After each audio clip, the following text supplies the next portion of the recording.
Buenos días. Vamos a continuar con el tema de variables. Eh, Nosotros hasta el momento hemos visto variables del tipo escalar, o sea, variables donde el contenido corresponde a un único elemento, o sea, un valor entero, un valor lógico, un valor en punto flotante, etc. En este En esta sección vamos a ver dos elementos principalmente, las listas y los diccionarios.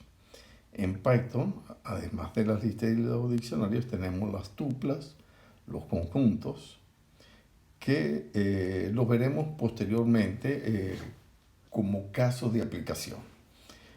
Pero, ¿por qué usar listas, diccionarios? Eh, Estos elementos más complejos son llamados o son conocidos como estructuras de datos. El manejo de información de cualquier sistema de información necesita agrupar los datos en estructuras que nos permitan definir mediante un único nombre una serie de valores asociados a ese nombre. Por ejemplo, nosotros podemos identificar una persona y la variable persona va a tener un nombre, va a tener un apellido, puede tener una edad, puede tener un número de identificación, puede indicar el sexo, etc. Entonces hay una serie de valores asociados a esa variable y eso es conocido como estructura de datos. Entonces, habíamos dicho que teníamos tipos, varios tipos de estructuras de datos. Por ejemplo, las listas, los arreglos, y en Python tenemos que tomar en cuenta que no son naturales los arreglos de tipo numérico, o sea, los arreglos donde las variables son todas del mismo tipo, como son el caso de los vectores y las matrices. Y hay algunos elementos como el diccionario que no son comunes en otros lenguajes, pero sí son naturales en Python. Si nosotros vemos en la parte derecha de la lámina, entonces estamos viendo un arreglo, eh, una lista de alumnos y cada alumno va a tener una identificación, los nombres, los apellidos, pero también tenemos un enlace, de alguna manera, a lo que son las notas. Un alumno que está ingresando a estudiar entre el primer semestre, pues ustedes verán que no tiene ninguna materia, pero ya un alumno cuando ha terminado el primer semestre, pues tiene varias materias y cada materia va a tener una nota. Y así sucesivamente. Entonces, ya en el segundo semestre o el tercer semestre tendrá mucho más materias y cada materia está aprobada, corresponde a un semestre y va a tener una nota. Ese tipo de arreglos o ese tipo de organización se puede hacer mediante listas, diccionarios y es lo que por lo general vamos a llamar bases de datos. Entonces el primer elemento que es usado en Python son las listas. Entonces una lista es una colección de objetos que pueden ser de distinto tipo. O sea, en una lista, imagínense que tenemos un arreglo y decimos, tiene un primer elemento, un segundo elemento. El primer elemento puede ser de tipo carácter, el segundo elemento puede ser de tipo numérico, entero, el tercer elemento puede ser flotante, el cuarto elemento puede ser una variable lógica, ¿no? Y es, esa lista, yo puedo acceder a cada uno de los valores dando el nombre de la lista y un desplazamiento. Ese desplazamiento lo vamos a encerrar entre corchetes. Entonces una lista puede ser vacía en el momento de su creación y a esa lista se le pueden agregar o eliminar objetos. En el caso de las listas en Python, nosotros las podemos crear o bien mediante un par de corchetes, un corchete abriendo y un corchete cerrando, o una función que es la función list. Entonces ustedes verán en la parte derecha de la lámina que tenemos dos ejemplos. El primer ejemplo, decimos vamos a crear una lista que tiene el número 1, el carácter 1 y el carácter o la cadena de caracteres perro. En el segundo elemento, en el segundo ejemplo, vamos a tener una lista que está dado por un grupo de valores numéricos, ¿no? Que es 1, 2, 5, 4, 7, 8. Fíjense que se creó la lista, puedo crear una lista vacía mediante dos corchetes, puedo crear una lista ya con valores, especificando los valores entre corchetes, o puedo crear una lista usando la función list.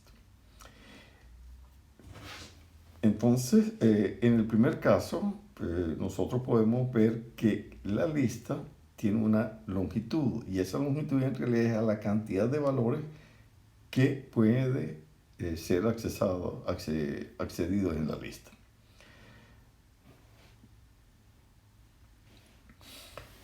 Para recuperar un elemento de la lista, nosotros vamos a dar el nombre de la lista y su posición. El primer elemento, el elemento que está donde comienza el nombre, es el que está en la posición 0. O sea, tiene un desplazamiento 0 con respecto al nombre.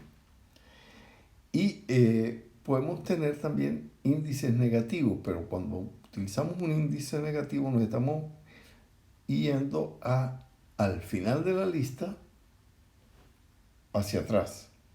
O sea, el elemento 0 sería el primer elemento de la lista, si lo contamos de izquierda a derecha, mientras que el elemento -1 corresponde al último, o sea, el primero de la derecha hacia la izquierda, que es el último en la notación normal. Cuando queremos agregar un valor a una lista, nosotros agarramos y colocamos el nombre de la lista, punto, el operador append, que forma parte de los atributos de la lista, y entre paréntesis los valores que vamos a agregar, que puede ser un valor, corresponde a una lista que tiene objetos sencillos, o podemos dentro de una lista agregar otra lista. Veremos más adelante. Por ejemplo, ustedes ven que a la lista 1, perro, avión, que tiene un tamaño 3, se le agrega un elemento de la lista como es el elemento barco, y ustedes verán en la parte derecha el resultado del programa, y en la parte izquierda, bueno, tienen el programa. Nosotros podemos remover un elemento de la lista, que puede ser un elemento donde describimos la posición, ¿de acuerdo? Entonces colocamos nombre de la lista, punto del operador pop, y la posición que queremos eliminar, o podemos eliminar por el contenido. Entonces colocamos nombre de la lista, punto, el operador remove, y entre paréntesis el contenido que queremos eliminar. Si el contenido no existe, obviamente no habrá nada eliminado, o si colocamos en una posición que sea mayor que el tamaño de la lista, pues no se va a remover ningún elemento. Como en la lámina anterior, tenemos en la parte inferior de la lámina el listado del programa en un lado y el resultado de la ejecución del programa en la parte derecha.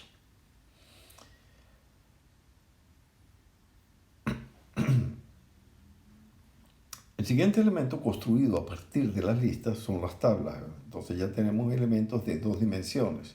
Podemos crear tablas con tres dimensiones, donde tendríamos una primera dimensión que estaría señalada por los corchetes más externos, la dimensión interna que está colocada dentro del corchete. Entonces es como tener una lista de listas. Entonces una tabla se declara mediante corchete, igual que las listas, y una tabla con tres columnas se declarará, fíjense, con un nombre, corchetes e internamente corchetes. Entonces ustedes ven que esta es una tabla que es de que tiene tres tablas internas. Tenemos que tomar en cuenta que los elementos van a estar siempre separados por comas. Fíjense que tendríamos en esta tabla la primera posición corresponde a la columna 0 y un elemento dentro de esa columna o de esa fila, dependiendo como ustedes lo visualicen. Vamos a tener el elemento de la tabla 1. El primer elemento sería el elemento que está mostrado en la segunda posición.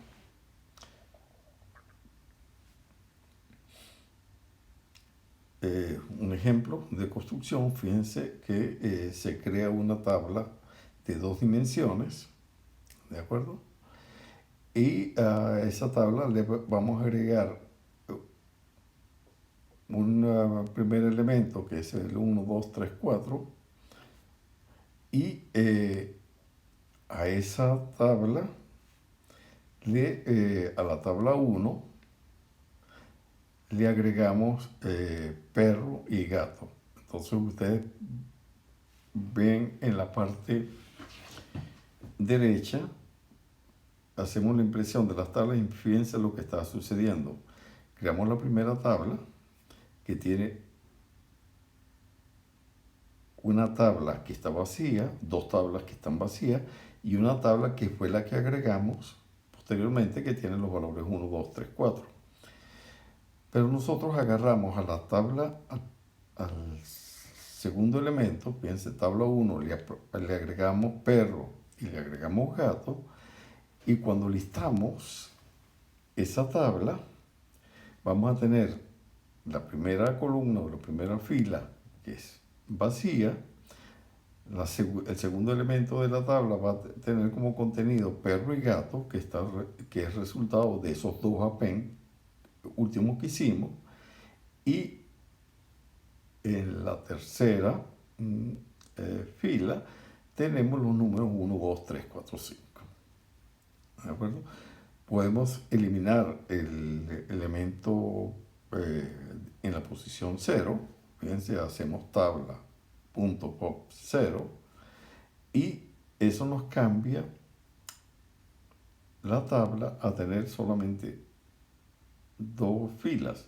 La fila que tiene perro o gato y la fila que tiene los números 1, 2, 3, 4, 5.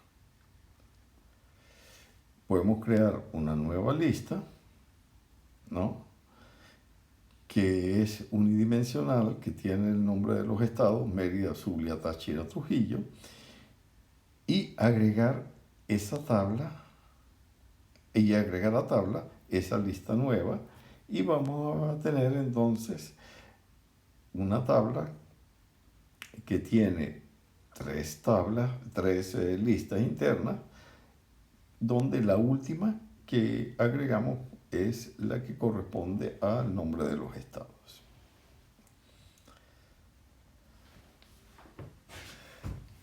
El siguiente elemento que queremos analizar son los diccionarios.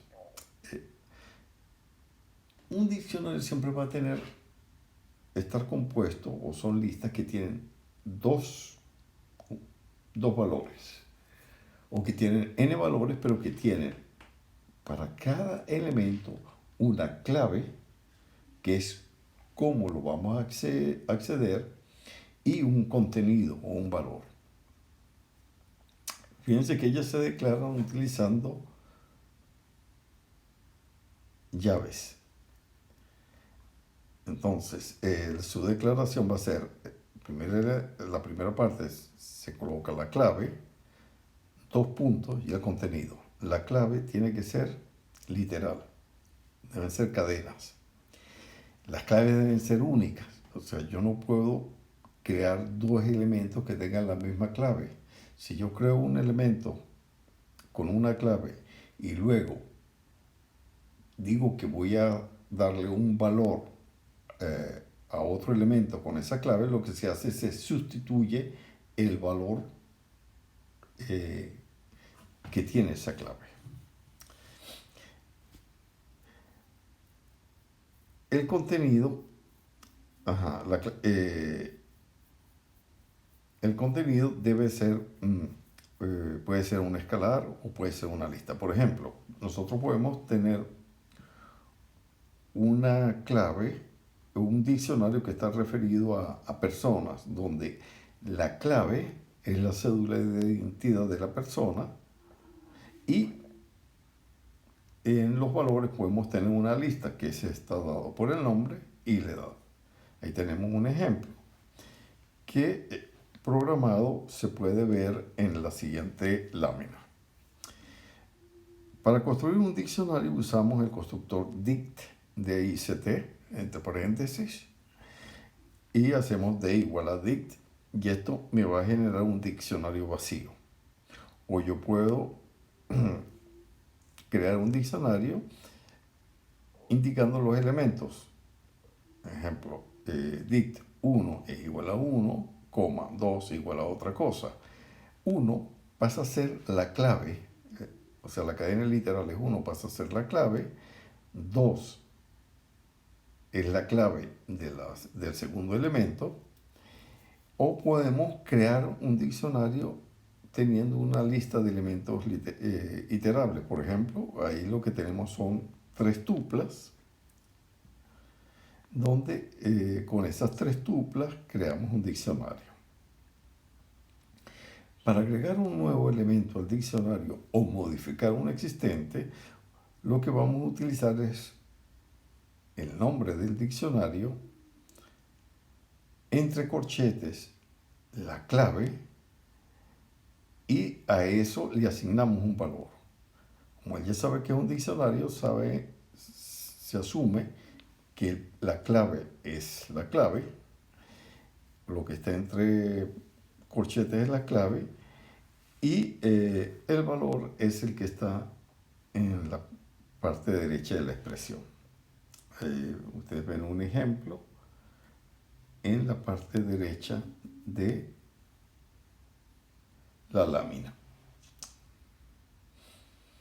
Las operaciones con diccionarios son las de asignación, tal como ustedes lo ven, y tenemos un programa y el resultado en la parte inferior. Okay. Bueno, existen varios métodos para los diccionarios y entre esos podemos colocar el nombre del diccionario .keys entre paréntesis y ahí vamos a tener la lista de las claves, o podemos tener la lista de los valores, o podemos tener la lista de claves y valores.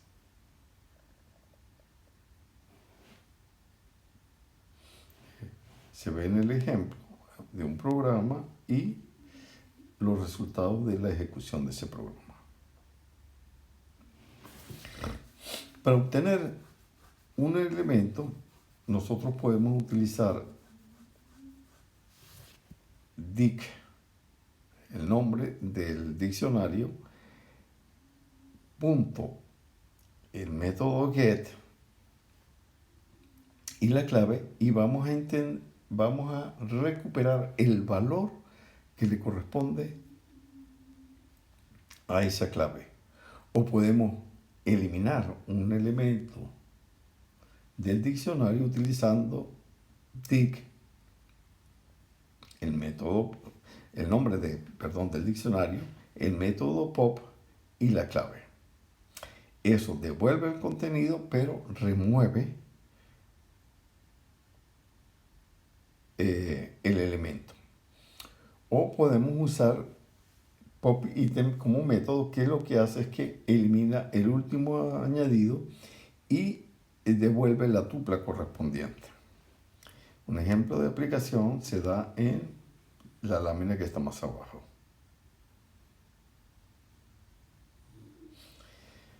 Bueno, fíjense que cuando estábamos hablando de listas, nosotros hablamos que las listas pueden ser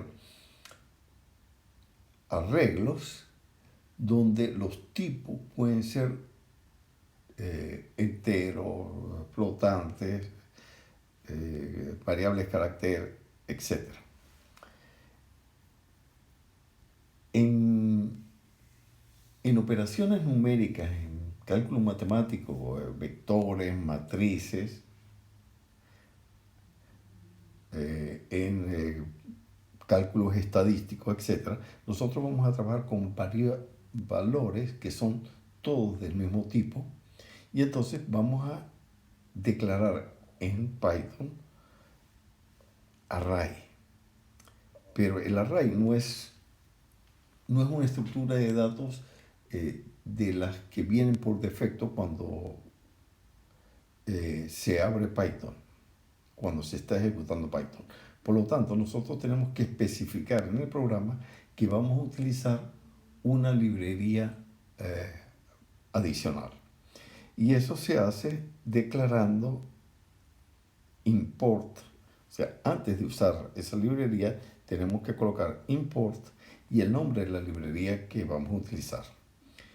En el caso de los arreglos, nosotros vamos a utilizar array.